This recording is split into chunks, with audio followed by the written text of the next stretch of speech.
Hi guys, welcome back to drama hubs. നമ്മൾ ഇന്ന് പുതിയതായിട്ട് 2025 ഇറങ്ങിയ ഒരു ക്യൂട്ട് ലവ് സ്റ്റോറിയാണ് കാണാൻ പോകുന്നത്. ഇതൊരു ചൈനീസ് ഡ്രാമയാണ്. അപ്പോൾ നേരെ തന്നെ നമുക്ക് വീഡിയോയിലേക്ക് പോകാം. ഓപ്പണിംഗ് സീനിൽ തന്നെ ഒരു വർഷത്തിന് മുമ്പ് രണ്ട് കാറുകൾ തമ്മിൽ നടത്തുന്ന റേസിംഗ് ആണ് കാണിക്കുന്നത്. അതിൽ സീനിയർ ആയിട്ടുള്ള റേസർ മറ്റേ റേസറെ നോക്കി പറയുന്നുണ്ട്, ഫോറിനിൽ പോയിട്ട് അവാർഡൊക്കെ വാങ്ങിക്കൊണ്ട് വന്നവനല്ലേ, സീനിയേഴ്സിനെ റെസ്പെക്ട് ചെയ്യാൻ പോലും അറിയാത്തവൻ. നിന്റെ ഈ അഹങ്കാരം നിന്റെ നാശത്തിനാണെന്ന് അറിയാമോ? നിന്നെ ഞാൻ ഇന്നൊരു പാഠം പഠിപ്പിക്കാമെന്ന് പറഞ്ഞിട്ടേ കുറച്ച് റേസ് ചെയ്ത് മുന്നോട്ട് പോയിട്ട് ഒരു ടേണിംഗ് എത്തുമ്പോൾ അവര് വേണമെന്ന് വെച്ച് തന്നെ കാർ കൂട്ടിയിടിച്ച് ആക്സിഡന്റ് ആക്കുവാണ്. അതില് ജൂനിയർ ആയിട്ടുള്ള റേസറിന് നല്ല രീതിയിൽ പരുക്കും പറ്റുന്നുണ്ട്. പിറ്റേ ദിവസം ന്യൂസിലാണ് കാണിക്കുന്നത്, ഇന്നലെ നിൻഹ സിറ്റിയിൽ ഇല്ലീഗലായിട്ട് നടന്ന റേസിംഗില് ഷെൻഹാന് ഭയങ്കരമായിട്ടുള്ള ഇഞ്ചുറീസ് സംഭവിച്ചിരിക്കുന്നു. ഇതുമൂലം അവരുടെ കരിയറിനെ അത് ബാധിക്കാൻ സാധ്യതയുണ്ടെന്ന് ന്യൂസ് സ്പ്രെഡ് ആവാൻ തുടങ്ങി. നമ്മുടെ ഹീറോയിന്റെ ബ്രദറാണ് ഈ റേസർ പയ്യൻ, ഷെൻഹാൻ എന്നാണ് അവന്റെ പേര്. ഈ ന്യൂസ് കണ്ട നമ്മുടെ ഹീറോയിനും നാളെ അവന് പ്രസ് കോൺഫറൻസ് ഉണ്ട്. ഈ സിറ്റുവേഷനിൽ എങ്ങനെ അവനെ കൊണ്ട് അവിടെ പോയി അറ്റൻഡ് ചെയ്യാൻ കഴിയുന്നേ? ഞാൻ അവന്റെ ട്വിൻ സിസ്റ്റർ ആണ്, അവനെ സഹായിക്കണമെന്നത് എന്റെ ഉത്തരവാദിത്തം കൂടിയാണ്.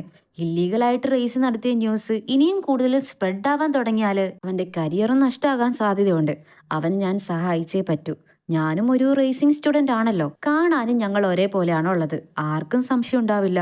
ഷെൻഹാൻ, നിനക്ക് വേണ്ടി ഞാൻ ഇത് ചെയ്യുന്നുവെന്ന് പറഞ്ഞിട്ട് ഹീറോയിൻ അവളുടെ മുടി വെട്ടിക്കളഞ്ഞിട്ട് എക്സാക്ട്ലി ഗെറ്റപ്പ് ഒക്കെ ചേഞ്ച് ചെയ്ത് അവളുടെ ബ്രദറിനെ പോലെ ആയി. എന്നിട്ട് പ്രസ് കോൺഫറൻസ് ജോയിൻ ചെയ്യാനായിട്ട് പോയിക്കൊണ്ടിരിക്കുകയാണ്.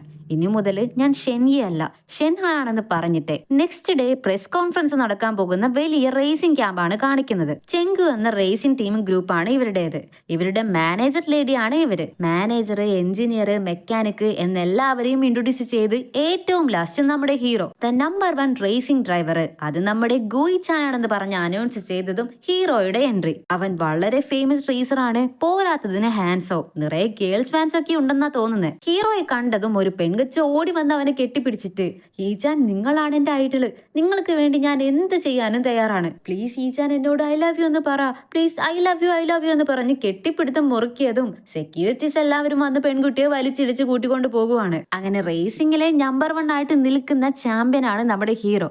അടുത്തത് മാനേജർ ലേഡി അനൗൺസ് ചെയ്യാനായിട്ട് തുടങ്ങി. നമ്പർ 2 ചാമ്പ്യനായിട്ട് നിൽക്കുന്ന, ഫോറിനിലെല്ലാം പോയിട്ട് കപ്പടിച്ചുകൊണ്ട് വന്നിരിക്കുന്ന നമ്മുടെ സ്വന്തം എൻഷിയാണ് വരാൻ പോകുന്നതെന്ന് പറഞ്ഞതും ചേട്ടന്റെ പകരം ചേട്ടന്റെ ഗെറ്റപ്പില് നമ്മുടെ ഹീറോയിനാണ് കയറി വരുന്നത്. ഹീറോയിനെ കണ്ട് വാവ് ഇവരെന്ത് ഹാൻഡ്സ് ആണെന്ന് പെമ്പിള്ളേരെല്ലാവരും വാ പൊളിക്കാൻ തുടങ്ങി. അവള് സ്റ്റേജിലേക്ക് കയറിയതും പെട്ടെന്ന് കാല് തട്ടി വീഴാനായിട്ട് പോകുവാണ്. ഈ സമയത്ത് ഹീറോ കറക്റ്റ് ആയിട്ട് അവളുടെ കോളറിൽ കയറി പിടിച്ചു. ഹീറോയിൻ പെട്ടെന്ന് ഹീറോയെ കണ്ട ഷോക്കില് മെല്ലെ നോക്കി ചിരിക്കുന്നൊക്കെയുണ്ട്. അപ്പൊ ഹീറോ പറയും, ഈ പ്രസ് കോൺഫറൻസിൽ എന്തെങ്കിലും ഇടങ്കോല് നീ ഉണ്ടാക്കിയാല് ടീമിൽ നിന്ന് ചവിട്ടി നിന്നെ പുറത്താക്കുമെന്ന് പറഞ്ഞിട്ട് ആ കോളർ വിട്ടിട്ട് ഹീറോ ഇറങ്ങി പോകുവാണ്. എന്റെ അമ്മോ, ഇവൻ എന്തിനാ ഇത്ര ആറ്റിറ്റ്യൂഡ് എന്ന് ഹീറോയിൻ ഇപ്പൊ ചിന്തിക്കുകയാണ്. കട്ട് ചെയ്താല് നമ്മുടെ ഹീറോയുടെ മുത്തശ്ശനെയാണ് കാണിക്കുന്നത്. ഇവര് ഗുവാൻ ഗ്രൂപ്പിന്റെ ചെയർമാൻ ആണ്. ഗുവാനെ ശ്രദ്ധിക്കണം ശ്രദ്ധിക്കണം എന്ന് പറഞ്ഞിട്ട് നീ എന്താ ചെയ്തു വെച്ചിരിക്കുന്നതെന്ന് മുത്തശ്ശൻ ഒരാളെ വഴക്ക് പറയുന്നുണ്ട്. ഇവനാണ് ഹീറോയുടെ ചേട്ടൻ, ഇപ്പൊ ഫാമിലി കമ്പനിയുടെ സിഇഒ ആണ്. ക്ഷമിക്കണം മുത്തശ്ശ, എന്റെ തെറ്റാണ്. പല വർഷങ്ങളായിട്ട് ചെങ്ങ് നിങ്ങളുടെ കോമ്പറ്റീറ്റർ ആയിരുന്നാലും നിങ്ങൾ തന്നെയല്ലേ എപ്പോഴും വിൻ ചെയ്യുന്നത്. അബ്രോഡിൽ നിന്ന് വന്നതും ഗുയിച്ചാൻ ഇങ്ങനെയൊക്കെ ചെയ്യുമെന്ന് ഞാൻ വിചാരിച്ചതല്ലേ എന്ന് ചേട്ടൻ പറയും. അവനെ അബ്രോഡിൽ നിന്ന് കൂട്ടിക്കൊണ്ടു വന്ന് നമ്മുടെ കമ്പനി നോക്കി നടത്തുമെന്ന് വിചാരിച്ചാല് എതിരാളിയുടെ കമ്പനിയിൽ പോയി അവൻ ട്രെയിനി ആയിട്ട് ചേർന്നിരിക്കുന്നു. അവന് ഞാൻ എന്താ ചെയ്യേണ്ടതെന്ന് മുത്തശ്ശനാകെ കലി കയറുന്നുണ്ട്. സോറി മുത്തശ്ശ, നിങ്ങൾ ഒന്നും വിചാരിക്കരുത്. അവന്റെ ഡ്രീം ഒരു റേസിംഗ് ഡ്രൈവർ ആകണമെന്നല്ലേ. അവന്റെ ചേട്ടന്റെ സ്ഥാനത്ത് നിന്ന് എനിക്ക് അവനോട് നോ പറയാൻ പറ്റില്ലല്ലോ. അതുകൊണ്ട് ഈ കാര്യത്തിൽ എന്നെ കൊണ്ട് ഒന്നും ചെയ്യാൻ പറ്റില്ലെന്ന് പറഞ്ഞതും ഇപ്പൊ നീ പോ, നാളെ അവനോട് എന്നോട് വന്നൊന്ന് കാണാൻ പറഞ്ഞേക്കെന്ന് പറഞ്ഞിട്ട് മുത്തശ്ശൻ പറഞ്ഞയക്കുവാണ്. പുറത്തേക്ക് വന്ന ചേട്ടന്റെ മുഖം ആകെ മാറുന്നുണ്ട്. ആകെ ദേഷ്യം പിടിക്കാനായിട്ട് തുടങ്ങുവാണ്.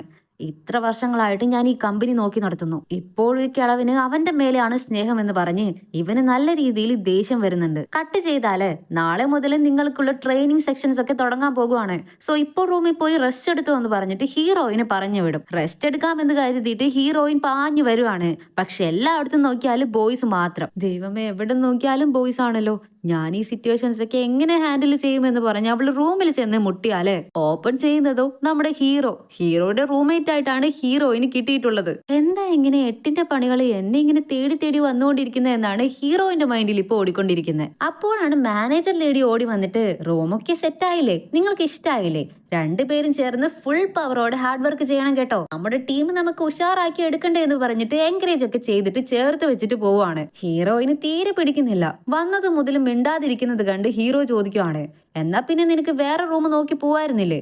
വന്നത് മുതൽ എന്തിനാ ഇങ്ങനെ ബലം പിടിച്ചിരിക്കുന്നേ? ഞാൻ ആരെയും എന്റെ റൂംമേറ്റ് ആയിട്ട് നിൽക്കാനായിട്ട് നിർബന്ധിക്കുന്നില്ല എന്ന് പറഞ്ഞതും, അയ്യോ വേറെ റൂം കിട്ടിയാലും ഞാനേ ഇവിടുന്ന് പൊക്കോളാം, നീ പറയേണ്ട ആവശ്യമില്ലെന്ന് പറഞ്ഞിട്ട് ഹീറോയിൻ തിരിഞ്ഞു കിടക്കും. അയ്യേ എന്താ ഇത്, നീ കുളിക്കാതെയാണ് കിടക്കുന്നേ?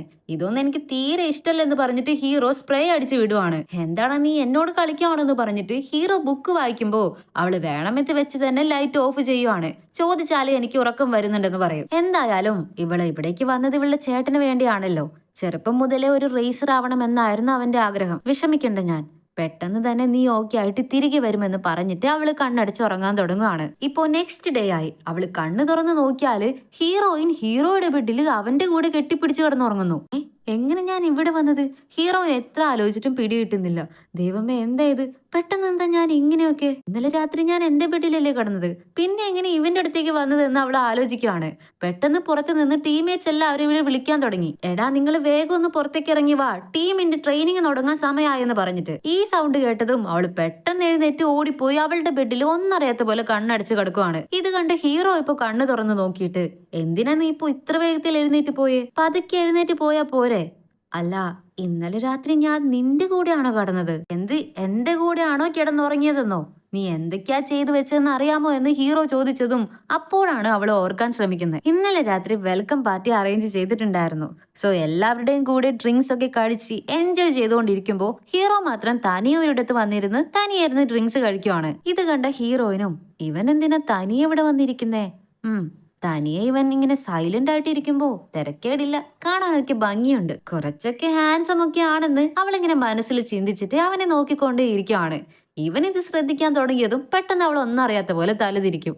അപ്പോ ഒരു ഫ്രണ്ട് വന്ന്, എന്താ നീ പാർട്ടിയിൽ ജോയിൻ ചെയ്യാത്തെ, വാ വന്ന് കുടിക്കെന്ന് പറഞ്ഞ് അവർ രണ്ടുപേരും കമ്പനി അടിച്ച് ഡ്രിങ്ക്സ് ചെയ്യാൻ തുടങ്ങി. ഇത് കണ്ട ഹീറോയും, ഇവരെപ്പോഴാ ഇത്രയ്ക്ക് ക്ലോസ് ആയത്? ഇവനെ കൊണ്ട് അധികം കുടിക്കാൻ പറ്റില്ല എന്നല്ല ഞാൻ കേട്ടിട്ടുള്ളത്. ആണെങ്കി ഇപ്പൊ എനിക്കെന്താ, അവൻ കുടിക്കാതിരിക്കേ എന്ത് വേണമെങ്കിലും ചെയ്യട്ടെ, എന്നെ ബാധിക്കുന്ന കാര്യങ്ങളൊന്നല്ലല്ലോ ഇതെന്ന പോലെ ഹീറോയും തിരിഞ്ഞിരിക്കുകയാണ്. ഡ്രിങ്ക് ഒക്കെ ചെയ്ത് കഴിഞ്ഞതും നമ്മുടെ ഹീറോയിൻ നല്ല ഫോമിലായിട്ടുണ്ട്. ബാത്റൂമിലേക്ക് വന്ന് മെൻസിന്റെ ടോയ്ലറ്റ് കണ്ട അവള് ഗേൾസിന്റെയിലേക്ക് പോകാൻ നിന്നതും ഒരുത്തൻ അവളെ പിടിച്ചു വലിച്ചിട്ട്, ഡാ നീ ആൺകുട്ടിയാടാ, ഉള്ളിലേക്ക് വാടാ എന്ന് പറഞ്ഞ് അവനെ കൂട്ടിക്കൊണ്ടു പോകുവാണ്.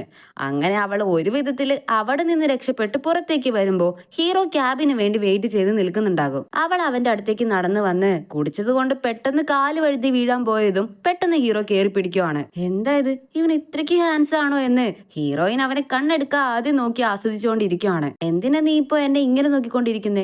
ഓ, ഞാൻ അത്രയ്ക്ക് സുന്ദരനാണോ? അതുകൊണ്ടാണോ നീ കണ്ണ് വെട്ടാതെ എന്നെ ഇങ്ങനെ നോക്കിക്കൊണ്ടിരിക്കുന്നേ എന്ന് ചോദിച്ചതും ഹീറോയിൻ അല്ലെന്ന് പറയും. ഇത് കേട്ട ഹീറോ ഒന്നും നോക്കിയില്ല. അവൻ കൈയെടുത്തതും നടുപിടിച്ച് അവൾ ഒരൊറ്റ വീഴ്ച. എന്നിട്ട് ഹീറോയിൻ, പോടാ എനിക്ക് ഇനിയും കുടിക്കണം, എനിക്ക് ഇപ്പോ തന്നെ കുടിക്കണം എന്ന് പറഞ്ഞ് എന്തൊക്കെയോ പിറുപിറുക്കാൻ തുടങ്ങിയതും, ദൈവമേ ഈ മരണം എന്റെ തലയിലാവുമല്ലോ, വന്ന് തൊലക്കി, വേറെ വഴിയില്ല, നിന്നെ ഞാൻ റൂമിൽ കൊണ്ടുപോയി ഡ്രോപ്പ് ചെയ്യാമെന്ന് പറഞ്ഞിട്ട് ഹീറോ ഹെൽപ്പ് ചെയ്യാനായിട്ട് നോക്കിയാല് എഴുന്നേറ്റ് നിന്നവള് അവന്റെ മേലെ തന്നെ വൊമിറ്റ് ചെയ്ത് വിടുവാണ്. എന്നിട്ട് ഒന്നും ചെയ്യാത്ത പോലെ ചിരിക്കുന്നത് കണ്ടതും ഹീറോയ്ക്ക് ആകെ കലിയായി. നേരെ എങ്ങനെയോ ഒരു വിധത്തില് റൂമിലേക്ക് കൊണ്ടുവന്ന് വലിച്ചെറിഞ്ഞിട്ടതും അവള് വെള്ളം ചോദിക്കും. പാപം തോന്നിയ ഹീറോയും വെള്ളമൊക്കെ എടുത്ത് കൊടുക്കുന്നുണ്ട്. വെള്ളം അവള് പെട്ടെന്ന് ബെഡിലേക്ക് കൊട്ടിയിട്ടിട്ട്, നീ എന്തിനാടെ വെള്ളം മറച്ചിട്ടേന്ന് പറഞ്ഞ് അവനെ വഴക്ക് പറയുവാണ്. അതെ, ഞാൻ ഇത് തന്നെ കേൾക്കണം, ഇനി നീ ഇവിടെ കിടന്ന് എന്ത് വേണമെങ്കിലും കാണിച്ചോ, എനിക്ക് ഒരു പ്രശ്നമില്ലെന്ന് പറഞ്ഞ് ഹീറോ നേരെ കുളിക്കാൻ പോയി. കുറച്ചു കഴിഞ്ഞതും ബെഡിൽ കിടന്ന് അവളിത് എഴഞ്ഞെഴഞ്ഞ് ബാത്റൂമിലേക്ക് വരുന്നു. ബാക്കിയുള്ളത് കൂടി വൊമിറ്റ് ചെയ്ത് കളഞ്ഞിട്ട് തിരികെ പോകാനായിട്ട് നിൽക്കുമ്പോഴാണ് ഹീറോ കുളിക്കുന്നത് അവള് കാണുന്നത്. അത് കണ്ട് അവള് പെട്ടെന്ന് അവിടെ തന്നെ നിന്നിട്ട് ഫസ്റ്റ് ടൈം ഹീറോയെ കണ്ടപ്പോ ഇവൻ എന്താ ഇത്രയ്ക്ക് ഹാൻസം ആയിരിക്കുന്നത് എന്ന പോലെ നോക്കിയില്ലേ, ഇപ്പോഴും അതേ നോട്ടം നോക്കിയിട്ട് ഇവൻ ഹാൻസം തന്നെയാണ് എന്ന് പറഞ്ഞിട്ട് അവന്റെ കുളി ആസ്വദിച്ചുകൊണ്ടേ ഇരിക്കുവാണ്. പെട്ടെന്ന് ഇവളെ കണ്ട ഹീറോ, ഇവൻ എന്താ ഈ കാട്ടുന്നതെന്ന് പറഞ്ഞ് അവന്റെ മേത്തേക്ക് പത തേച്ച് വിടുവാണ്. ഇതെല്ലാം പറയുന്നത് കേട്ട്, ഞാനാണോ ഇങ്ങനെയൊക്കെ ചെയ്തത് എന്ന് കണ്ണും പിടിച്ച് തല കുനിച്ച് ആകെ നാണം കെട്ടിയിരിക്കുകയാണ് ഹീറോയ്. പുറത്തു നിന്ന് ഫ്രണ്ട്സ് വിളിക്കുന്നത് കേട്ടതും അവൾ അവിടെ നിന്ന് രക്ഷപ്പെടാൻ വേണ്ടി ദേ ഞാൻ വന്നു കഴിഞ്ഞെന്ന് പറഞ്ഞൊരൊറ്റ ഓട്ടം കൊടുക്കും. കട്ട് ചെയ്താലേ ഹീറോ മുത്തശ്ശനെ കാണാനാണ് വന്നിരിക്കുന്നത്. നിനക്ക് ഇപ്പോഴാണോ ഈ മുത്തശ്ശനെ ഓർമ്മ വന്നത്? നമ്മുടെ ഫാമിലി ബിസിനസ് നീ വേണം നോക്കി നടത്താൻ, ഞാൻ ഇന്നോ നാളെയോ എന്ന് പറഞ്ഞിരിക്കുവല്ലേ, എല്ലാം നീ വേണം നോക്കി നടത്താൻ എന്ന് പറഞ്ഞതും, അതിനല്ല ചേട്ടൻ എവിടെ ഉള്ളത് മുത്തശ്ശ, അവര് നല്ല രീതിയിലല്ലേ കമ്പനി നോക്കിക്കൊണ്ടിരിക്കുന്നേ, ഞാനില്ലെങ്കിലും ഇപ്പോ കമ്പനി നല്ല രീതിയിൽ വളർന്നുകൊണ്ടിരിക്കുന്നില്ലേ, പിന്നെ എന്തിനാ ഞാൻ തന്നെ വേണമെന്ന് നിങ്ങൾ വാശി പിടിക്കുന്നതെന്ന് ചോദിച്ചാല് ഗു, നീ മാറത്തൊന്നും പറയാൻ നിൽക്കരുത്. ഞാനാണ് കഷ്ടപ്പെട്ട് കമ്പനി ഇത്രയും വളർത്തിക്കൊണ്ട് വന്നത്. അതെങ്ങനെ അത്ര പെട്ടെന്ന് അവന് ടേക്ക് ഓവർ ചെയ്ത് കൊടുക്കാൻ പറ്റുന്നേ? മുത്തശ്ശ, ഞങ്ങളുടെ രണ്ടുപേരുടെയും അച്ഛൻ ഒന്നല്ലേ? സർനെയിം വേണമെങ്കിൽ വേറെ വേറെ ആയിരിക്കാം. അവരും നിങ്ങളുടെ കൊച്ചുമകൻ തന്നെയല്ലേ എന്ന് ഹീറോ പറഞ്ഞാല് നിനക്കതൊന്നും പറഞ്ഞാൽ മനസ്സിലാവില്ല. പറ, എപ്പോഴാണ് നീ തിരികെ വരാൻ പോകുന്നേ? നീ തന്നെ നമ്മുടെ ഫാമിലി ബിസിനസ് നോക്കി നടത്തിയാൽ മതി എന്ന് പറഞ്ഞാല് മുത്തശ്ശൻ, ഞാനിപ്പോ നിങ്ങളോട് പറഞ്ഞതല്ലേ, എനിക്ക് അതിനെ കൊണ്ട് പറ്റില്ല. ഇപ്പോഴത്തേക്ക് എന്നെ കൊണ്ട് ഇതിനെ എസ് പറയാൻ പറ്റില്ലെന്ന് പറഞ്ഞതും, എന്നാ ശരി, നീ ഇപ്പോ തന്നെ ഇവിടെ നിന്ന് ഇറങ്ങിക്കോ. ഇനി പുറത്തു ചെന്ന് ഗൂ ഫാമിലിയിലുള്ളവനാണ് നീ എന്ന് പറഞ്ഞു പോകരുതെന്ന് പറഞ്ഞിട്ട് വഴക്ക് പറഞ്ഞ് അവനെ പറഞ്ഞയക്കുവാണ്. ഹീറോയും ഇറങ്ങി പോകുന്നുണ്ട്. ഇതെല്ലാം ഹീറോയുടെ ചേട്ടൻ മറഞ്ഞിരുന്ന് കേൾക്കുന്നുണ്ടായിരുന്നു. നീ ഒന്നും ചെയ്തില്ലെങ്കിലും നിന്നെയല്ലേ എല്ലാവരും തലയിൽ കയറ്റി വെച്ചിരിക്കുന്നേ, നിന്നെ ഞാൻ നശിപ്പിക്കാതെ വിടില്ല എന്ന് പറഞ്ഞ് ഹീറോയുടെ ചേട്ടൻ അവനെതിരെ എന്തോ ചെയ്യാനായിട്ട് പ്ലാൻ ചെയ്യുന്നുണ്ട്. സോ ഇതോടെയാണ് ഈ ഡ്രാമയുടെ ഈ പാർട്ടോടെ കഴിഞ്ഞിരിക്കുന്നത്. ഈ ഡ്രാമ ഇഷ്ടമായെങ്കിൽ ഈ ഡ്രാമ കണ്ടിന്യൂ ചെയ്യണമെങ്കിൽ കമന്റിൽ പറയാം. കണ്ടിന്യൂ ചെയ്യണമെന്നാണെങ്കിൽ ഇതിന്റെ നെക്സ്റ്റ് എപ്പിസോഡുമായിട്ട് നമുക്ക് നാളെ കണ്ടുമുട്ടാം. അതുവരേക്കും എല്ലാവർക്കും ബൈ.